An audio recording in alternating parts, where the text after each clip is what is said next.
ನಾವು ಹೆಲ್ಪ್ಲೆಸ್ ಅಂತ ಹೇಳ್ತಾರೆ ಅಂದ್ರೆ ಇವ್ರಿಗೆ ನಾಚಿಕೆ ಆಗ್ಬೇಕು. ಆ ಮಹೇಶ್ ಅವ್ರಿಗೆ, ನೀವು ಡಾಕ್ಟರ್ ಬಾಬಾ ಸಾಹೇಬ್ ಅಂಬೇಡ್ಕರ್ ಬರೆದಂತ ಸಂವಿಧಾನಕ್ಕೆ ಬೆಲೆ ಕೊಡದೆ ಇರ್ತಕ್ಕಂಥವ್ರು, ಡಾಕ್ಟರ್ ಬಾಬಾ ಸಾಹೇಬ್ ಅಂಬೇಡ್ಕರ್ ಬದುಕಿದಂತ ಸಂದರ್ಭದಲ್ಲೂ ಸತ್ತಂತ ಸಂದರ್ಭದಲ್ಲೂ ಅವ್ರನ್ನ ಗೋಳಾಡ್ಸ್ಕೊಂಡಿರ್ತಕ್ಕಂಥವ್ರು ನೀವು ಕಾಂಗ್ರೆಸ್ ಅವರು.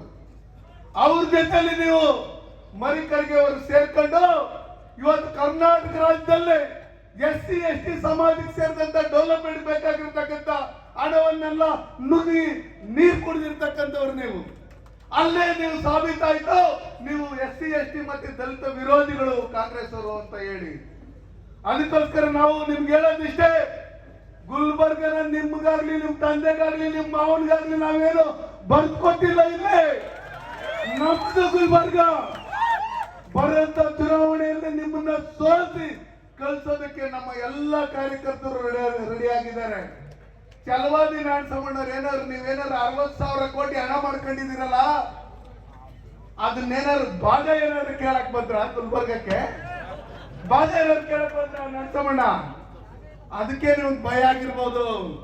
ಚಿತ್ತಾಪುರಕ್ಕೆ ಬರ್ತಾರೆ, ಗುರುಮಿಟ್ಕಲ್ ಬರ್ತಾರೆ, ನಾವೆಲ್ಲೆಲ್ಲೋ ಇಡೀ ದೇಶದಲ್ಲಿ 60,000 ಕೋಟಿಗೂ ಹೆಚ್ಚಿಗೆ ಹಣ ಮಾಡ್ಕೊಂಡಿದ್ದೀರಿ. ಭಾಗ ಕೇಳ್ಬಿಡ್ತಾರೆ. ನಮ್ದೆಲ್ಲ ಸೀಕ್ರೆಟ್ಗಳು ಗೊತ್ತು. ದೇವನಹಳ್ಳಿ ತರ ನಾವು ಮಾಡ್ಕೊಂಡಿದ್ರಿ,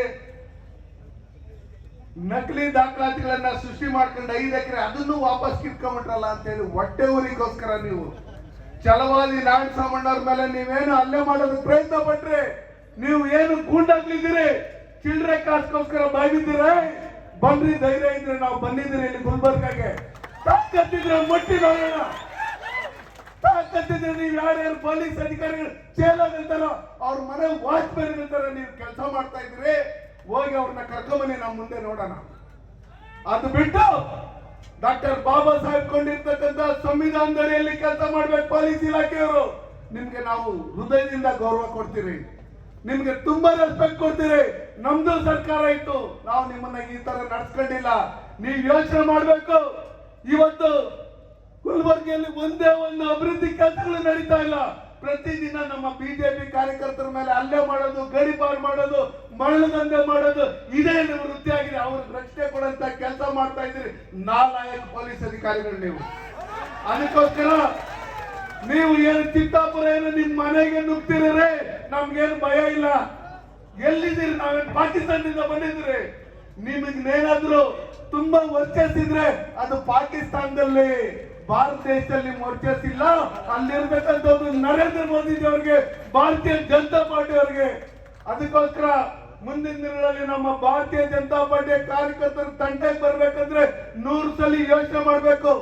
ನೀವು ಅಧಿಕಾರದಲ್ಲಿ ಇದ್ರೂ ಸರಿನೇ, ನಿಮ್ಮನ್ನ ಓಡ್ಲಾಡಿಸಿ ನಮ್ಮ ಕಾರ್ಯಕರ್ತರು ಇಡೀ ಗುಲ್ಬರ್ಗದಿಂದ ನೀವು ಹೊರಗಡೆ ಹಾಕಿ ಪಾಕಿಸ್ತಾನಕ್ಕೆ ಕಳಿಸಂತ ಕೆಲಸ ಮಾಡ್ಬೇಕಾಗುತ್ತೆ ಅಂತ ಹೇಳಿ ಇವತ್ತು ಗುಲ್ಬರ್ಗಿ ಚಲೋ ಇದ ಹೋರಾಟಕ್ಕೆ ನಾವು ಬಂದಿದ್ದೀರಿ. ಮುಂದಿನ ದಿನಗಳಲ್ಲಿ ಈ ಮಹೇಶ್ ಯಾರಿದ್ದಾರೆ ASP ಅವ್ರನ್ನ ಸಸ್ಪೆಂಡ್ ಮಾಡ್ಬೇಕು.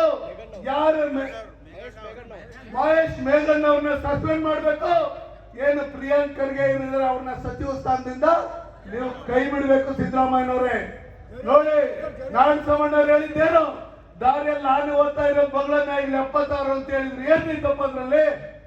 ಅವ್ರೇನೋ ತಪ್ಪಾಗಿ ಮಾತಾಡಿದ್ರೆ ಪೊಲೀಸ್ ಇಲಾಖೆ ಇತ್ತು, ಅಲ್ಲಿ ನೀವು ಕಂಪ್ಲೇಂಟ್ ಕೊಡ್ಬೇಕಾಗಿತ್ತು. ವಿಧಾನ ಸಭಾಪತಿ ಅಧ್ಯಕ್ಷರಿದ್ದರು, ನಮ್ಮ ವಿರೋಧ ಪಕ್ಷದ ನಾಯಕರಿದ್ರು, ಅವ್ರಿಗೆ ಹೇಳ್ಬೇಕಾಗಿತ್ತು. ಈ ತರ ಮಾತಾಡ್ತಾ ಇರಿ. ನೀವೆಲ್ಲ ದೇಶದ ನರೇಂದ್ರ ಮೋದಿಜಿಯವ್ರ ಬಗ್ಗೆ 100 ಸಲ ಮಾತಾಡ್ತೀರಿ. ನರೇಂದ್ರ ಮೋದಿಜಿಯವರು ಮಾತಾಡ್ತಾ ಇದ್ರೆ ನಿಮ್ಮ ಚೇಲುಗಳು 100 ಕಾಮೆಂಟ್ಸ್ ಆಗ್ತಾ ಇರ್ತಾರೆ. ನಿಮ್ ಮೇಘಣ್ಣ ಅವ್ರ ಕಾಮೆಂಟ್ಸ್ ಆಗ್ತಾ ಇದ್ದವ್ರು ಎಷ್ಟೆಷ್ಟು ಕೆಟ್ಟದಾಗಿರ್ತಾವ್ರು. ನಿಮ್ ತಾಕತ್ತಿದ್ರೆ ಅವ್ರ ಮೇಲೆ ಕೇಸ್ ಬುಕ್ ಮಾಡ್ಕೊಂಡು ಒಳಗಡೆ ಹಾಕ್ರಿ. ಅದು ಬಿಟ್ಟು ನಮ್ಮ ಛಲವಾದಿ ನಾರಾಯಣಸ್ವಾಮಣ್ಣವ್ರ ಮೇಲೆ ನೀವೇನು ದಲಿತ ನಾಯಕರಿದ್ದೀರಿ, ನೀವು ಇವತ್ತೇನು ಮಾಡಿರ್ತಕ್ಕಂಥ ಘಟನೆ ಅದು ಖಂಡನೀಯ.